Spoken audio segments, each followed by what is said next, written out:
Hello, and welcome to Immucore Tips and Tricks. My name is Erik Chatroop, and today we're going to be talking about the use of an MFI divider on the Luminex FlexMap 3D system. Some of you may have heard the term MFI divider before. Some of you may not have any idea what I'm talking about, so we're going to get into it. To understand the purpose of the MFI divider, it is important to understand the historical context for why it is used in the first place. Luminex technology completely changed how we determine alloantibody sensitization in HLA.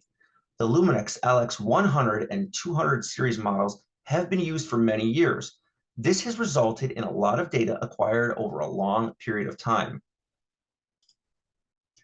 It's important to remember that the MFI, short for median fluorescence intensity, represents relative fluorescence of reporter signal within the system that created it. It isn't quantitative, and its function doesn't transfer across platforms because it isn't a unit of measure in the same way as milligrams per milliliter or millimeters of mercury. These values are qualitative. Through familiarity of the assay of interest and correlation with other metrics, we can start to understand what various MFI ranges may mean in terms of real-world consequences, but these values aren't conclusive.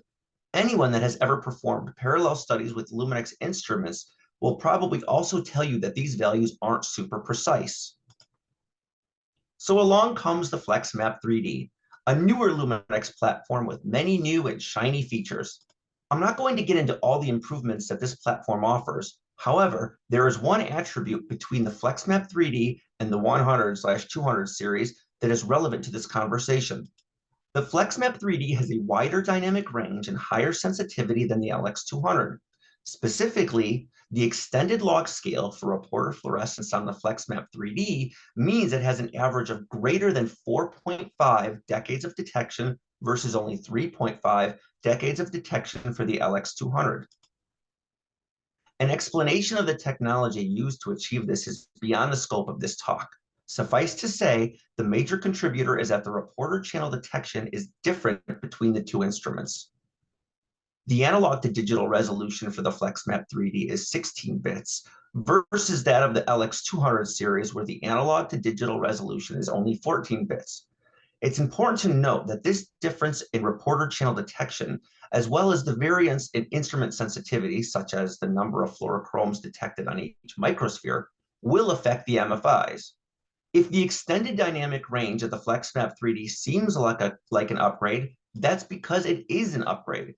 It allows users to better resolve antibodies that would otherwise not resolve before reaching the LX200 saturation point. However, this can create problems for users that rely heavily on MFI in the reporting. Why? Because everyone is used to the LX200 standard. It can lead to confusion for laboratorians and clinicians if at some point in time, like when transitioning to the FlexMap 3D, the MFIs suddenly increase on a patient's testing timeline. Even if the change is understood, it becomes difficult to reconcile the new with the old. Remember, MFIs only mean what they mean on the platform from which they are taken. This means that in addition to having an accumulation of historical data, it is also somewhat stuck in time. Past results can be compared to current or future results on the same Luminex platform, but it's much more difficult to compare results from an entirely different instrument model because the MFI will change as the optics and electronics of the system are changed. What's the solution? Well, for some vendors, the answer is the MFI divider. What is it? It's just the normalization factor. By dividing acquired reporter intensities given to us by the FlexMap 3D by a factor set in the computer, it can bring us back to that safe and familiar LX200 MFI range. Some vendors even build this divider directly into their templates. When Immucore validated the FlexMap 3D with our assays, we had a choice to use the MFI divider as well.